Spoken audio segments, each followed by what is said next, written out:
You everyone.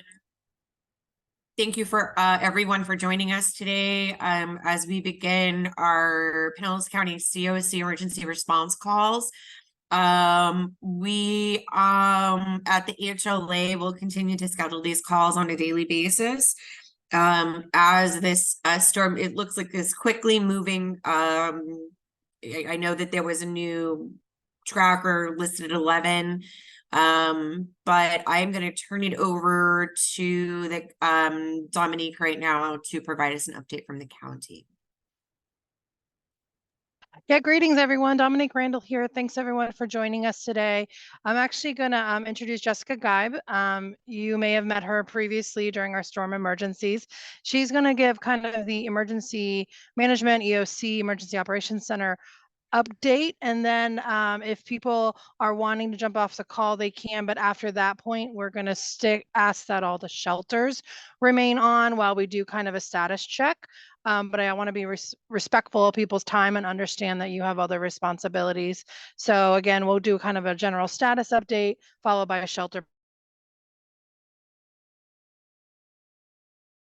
I just want to provide some weather kind of updates so that you can see what we're planning for. And again, remember, we have to prepare for risk, not what conditions are currently. So we have to kind of anticipate what that might look like. So Idalia is still forecast to make landfall just north of us, right in that Big Bend curve as a Category 3, which is a major hurricane. Pinellas County at this time is forecast to have anywhere between 4 and 7 feet of storm surge. So if you remember Tropical Storm Eta a few years ago, it flooded about 1,000 homes along our barrier islands and coastal communities. It will be more significant than that. And so we know that those will be some of the same and similar impacted areas. Additionally, as far as rainfall, we're looking at anywhere between 6 to 10 inches of rain. You may remember in past storms, 10 inches of rain sometimes can be concerning. Right now we are in a drought, so that's a good scenario for us, and that our grounds will be able to absorb that amount of rain. So we aren't worried too much about that. What the big concern is with this storm and with the rapid intensification is that we anticipate we could receive wind gusts of up to 110 miles per hour. So that's pretty significant. Again, that won't be sustained, but we will see some sustained, very heavy winds in our communities. And so really this event, the concern is the winds. So I just want to make sure folks are very aware of the heightened threat for winds. With that will be extended power outages. So we do anticipate we are going to be seeing extended power outages. We want to make sure that you're aware of those concerns as well. At this time, and remember this can shift a little bit depending on the track of the storm, we expect conditions to start around 7 p.m. on Tuesday, lasting through 10 a.m. Wednesday. Again, that'll shift a little bit, but that'll just kind of give you some information on the duration of that event. Just looking through my notes to see if I'm missing anything.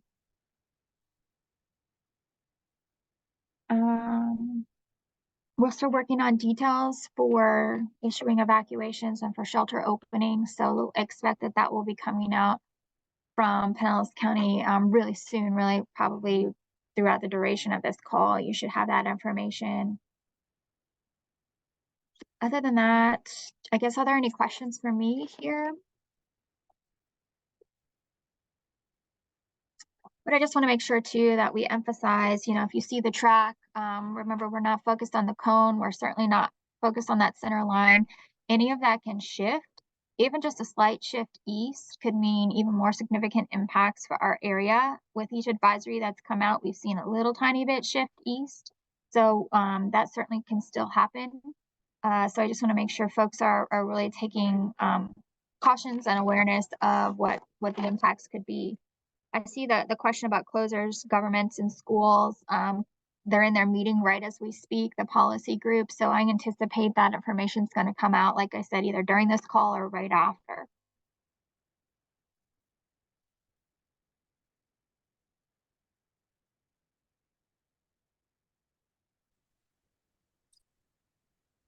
Okay.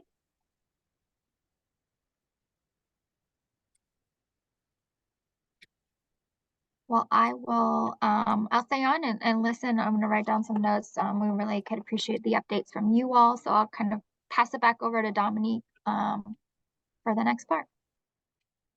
Great. Thank you so much. She's been hard working all weekend. So what I wanted to talk about first was the yellow resource card. These are for ideally for street outreach, but also some day center locations. If you are in need of these, I've been passing them out for the past couple months, but you can send me an email, give me a phone call so I can try and get those out to you, or connect you with someone nearby who may have some. I went ahead and put my email in the chat. And then I'll go ahead and put my personal phone number in as well. So please reach out to me if you guys have any, if you're in need of these resources. I wanted to go ahead and move shelter by shelter, kind of see what your plan is, what your concerns are, questions, kind of just do an inventory of things. I'm just going to start with who I have listed first, which is Pinellas Hope. I think Jeff is on the call today. Yes. So really, we're waiting to hear about any evacuation orders. So that's kind of one thing that we're waiting to hear about, and the shelters that are opening where, and we also have folks with animals, things of that nature. So we're waiting to hear about guidance for those issues before I can really move forward with any more planning.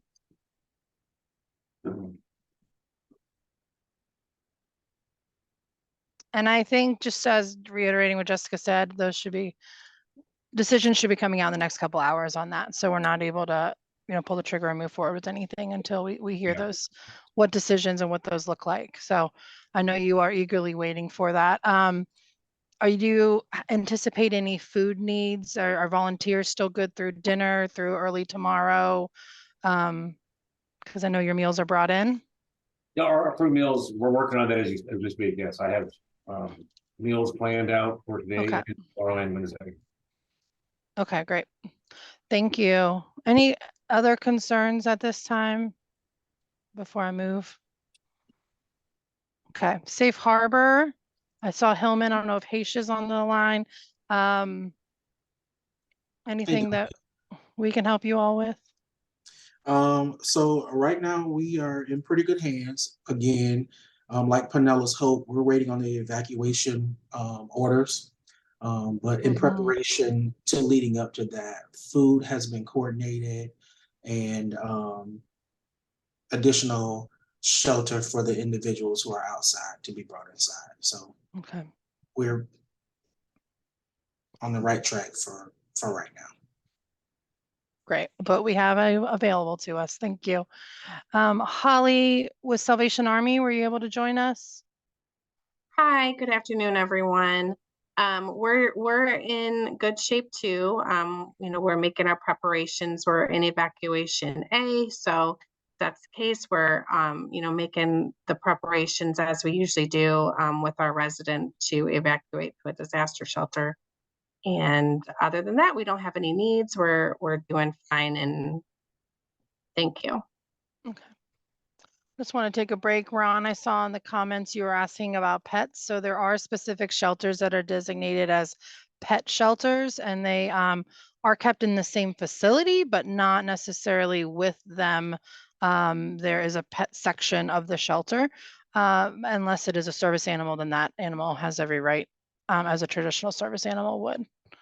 And those decisions have not been made on what shelters are all opening, Jessica, at this time, correct, for pets? Yep, correct. And then I saw another question about cages. So it's advised that you bring what you have. So if you have a cage, food, any sort of, medications, etc., for your pet, is advised to bring them. If folks don't have cages, because I know that's the reality for some, animal services will have some on hand. We'll also have food on hand. So don't let that be the limitation for you sending someone to a shelter, a pet-friendly shelter, if they need to go. And then also, as a reminder, although the pets will be in a separate area, it will still be the pet owner's responsibility to feed and care for the pet.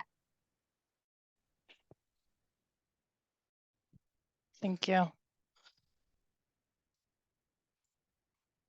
Oh, and Jessica, did you touch on exotic pets? So when you talk about pets, we're talking about traditional cats and dogs. Sure, yeah, traditionally, animal services cares for cat and dogs. I know we do have folks that have some exotic animals, so if somebody does not have another option and they end up at a pet-friendly shelter with an animal besides a dog or a cat, Animal Services does have a limited partnership with another agency that can assist with those needs. So again, I don't want that to be a limitation for somebody coming to seek refuge if they need that. We have made additional measures if we need to go down that route for exotic pets. Great, thank you. St. Vincent de Paul, there's a few of you all on the line, so is anyone able to kind of give a status update? Yeah, this is Jana.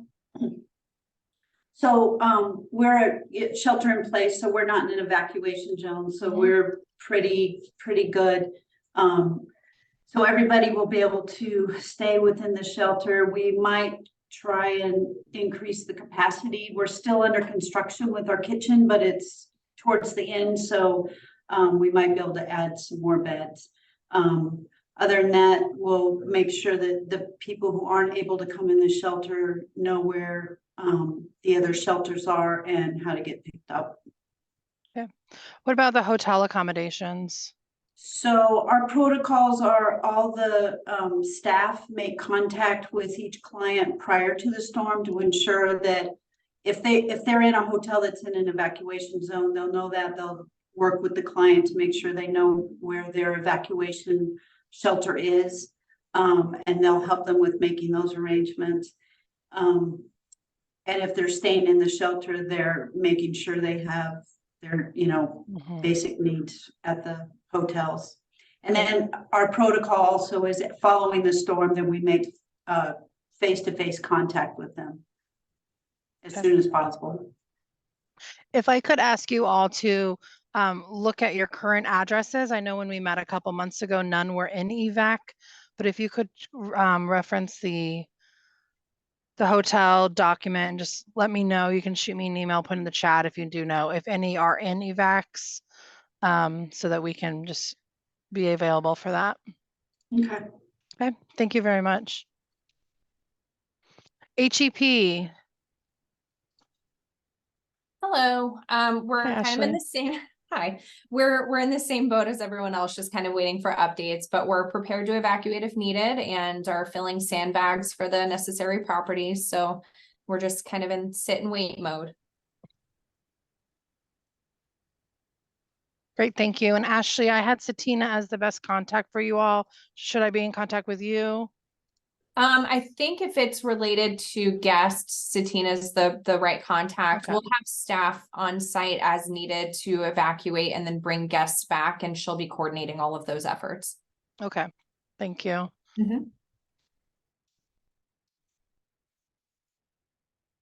West Care, is anyone here from Turning Point or West Care? Katrina, Katrina, there you are. yes, good afternoon.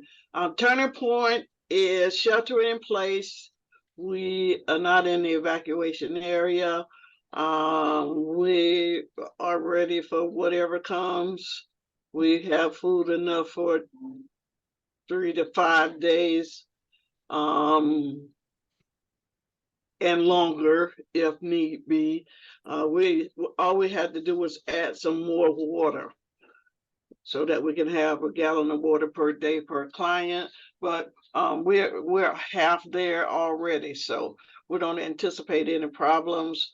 Our other programs are on here, but Davis Bradley is as well sheltering in place, and I'm not sure yet if mustard seed is going to go to Davis Bradley, but we're in good shape. We checked our generators. We're ready. All right, and just as a reminder, West Care, we can help with transportation if that becomes a situation that is needed, just like we discussed earlier this year. So please get in touch with me if that is needed. Okay, thank you for that update. Family Promise, Dennis, are you on the call? I am. Our congregations at that shelter this week have pulled out, so they will be sheltering this evening, but we only have 2 families in shelter right now. So those 2 families will be going to the available emergency shelters. Okay. That they do every. We have 2 moms that are due to deliver in 2 weeks, and should we be in that point, we'll drop them off at the hospital. If it's a category 3 and shifts that way, then we'll evacuate everybody to St. Pete High. But in the meantime, we have computer battery backups. That is something new that we just did, so that that they last a week, so the computers can be plugged in if we lose electricity, as well as any cell phones. We have designated staff that are volunteered to stay with the girls throughout the duration of any storm, in case people can't get out. We've got all of our non-perishables, and I just left Lowell's with a new generator because ours was expired. We are good. Okay. Thank you. And it's not a guarantee that what shelters will open this year versus what is open last year. So we'll touch base if it does get up to a category 3, what we need to do for accommodation. Okay. But I have that noted. Okay. Absolutely. And CASA.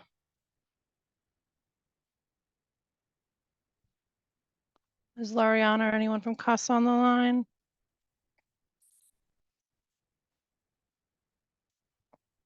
All right, Haven.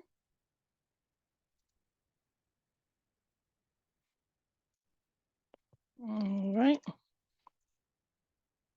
I know we have some smaller shelters and community partners. Anyone else that I'm missing? I saw that Golden Generations was on here. My sister's place. You all have accommodation, or what is your process?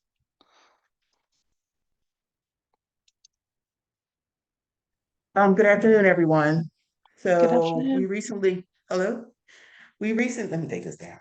So we recently opened our doors again just last year. So we created an evacuation plan, but never had to have to implement one.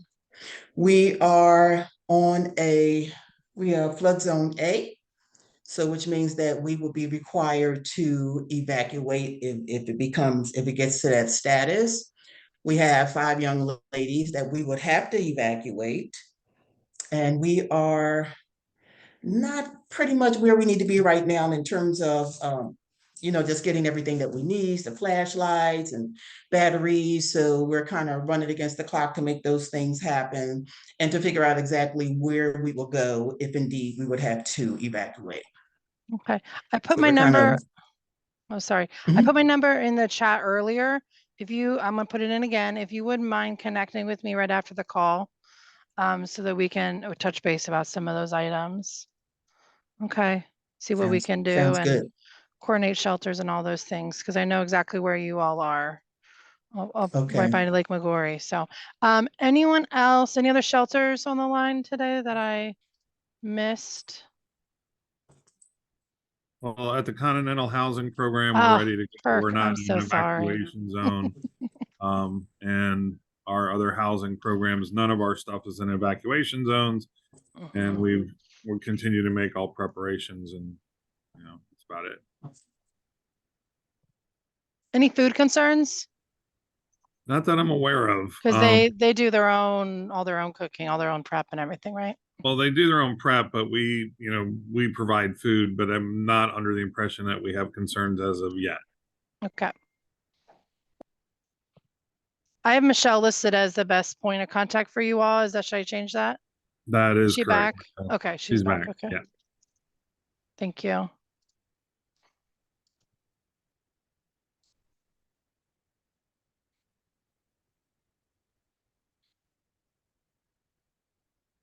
I'm here from Boley, so we're actively working on our procedures. We do have one facility that's in level A, So we are making all of our plans for all of our evacuation procedures, boarding up all kinds of windows and shutters and all that fun.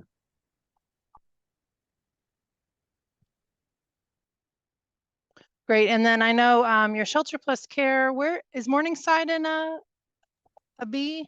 Morningside is a C. Okay, and that just combines with the other one, correct? So, our plan, yeah, it moves to the other one. So our plan is to move that, make that decision sometime tomorrow or early afternoon. Okay. Thank you.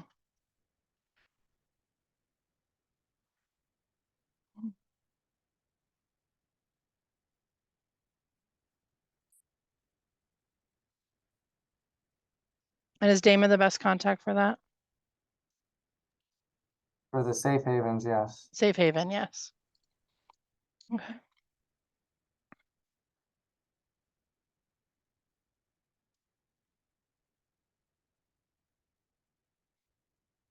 I see a lot of people putting their contact information in the chat. I did not understand the question from Karen Steinmeier. What about the cold weather shelters in St. Pete? If you could come off mute.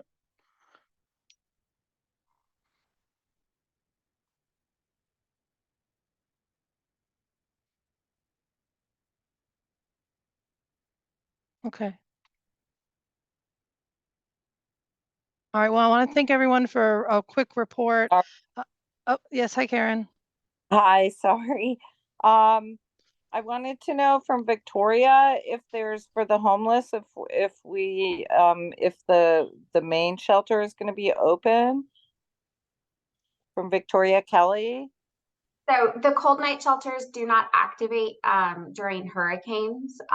We direct everybody to go to the hurricane evacuation shelters. Okay. All right. Thank you for asking, Karen. Thank you. Yeah. And Pinellas County shelter announcements will be coming soon. So we're all in anticipation of those. We're going to continue to, like we said, to have this as a standing meeting at 12 o'clock daily. There was a question about whether or not we could have another one today, and I don't know. I'm going to defer to Jessica on that. Is there a possibility of an end of day meeting? I don't know if we need to. I guess it's up to everyone else. If you think we need to, we can push out. I'll push out some messaging as soon as evacuations are issued and shelters and notifications to open are sent out. So I guess I'll default to you all if you think we need to meet again today. Yeah, that question was from me.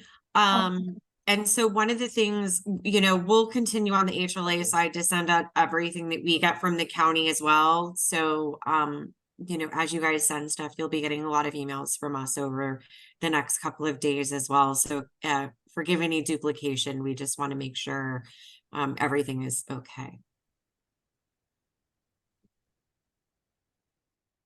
Yeah, and I will be following up with all the shelters independently for any coordination of transportation, like previously discussed. And then I'm going to connect with my sister's place after.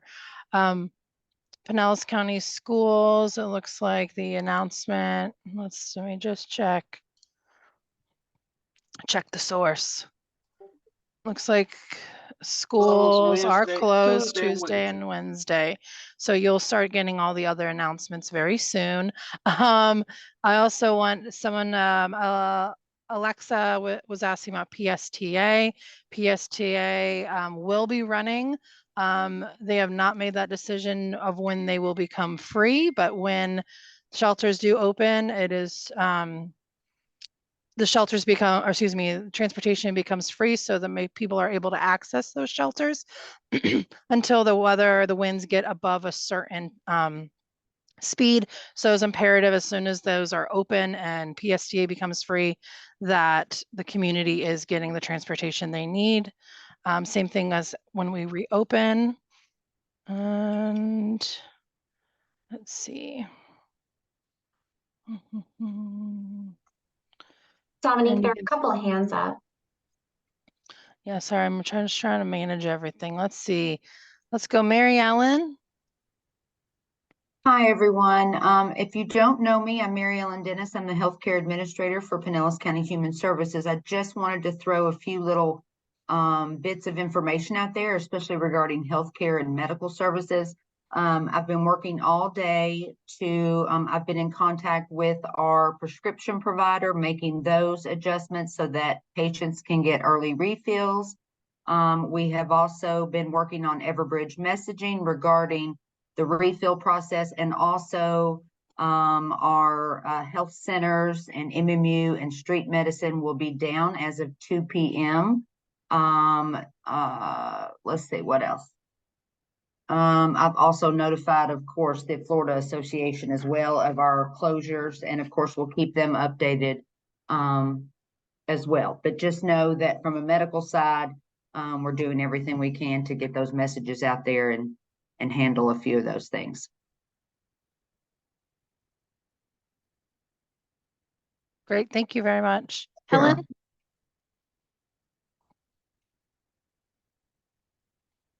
Sorry, I probably just forgot to lower my hand after for the school things. I got a message from the school alert that said that they're going to be closed. But you know, I guess along those same lines, so for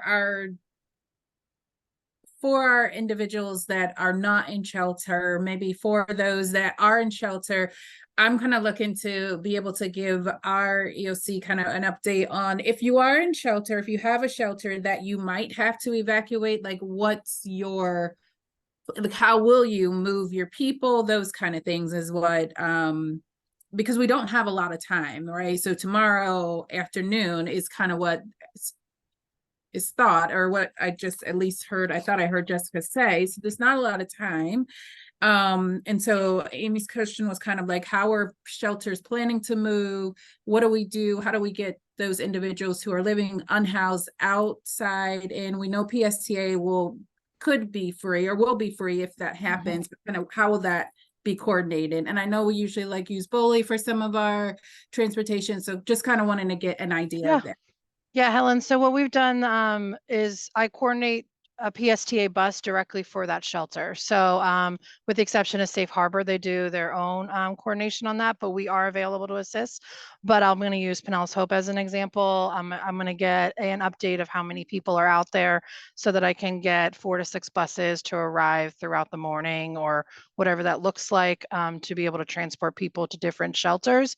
It may not be the same shelter that they've gone to in years past, because we find that the example I always used last year, 5,000 sheltered, over 1,000 was at one shelter, and almost half of them were homeless from shelters. So just as an idea, but I am doing that coordination with all the shelters and working with PSTA and EOC. Thank you.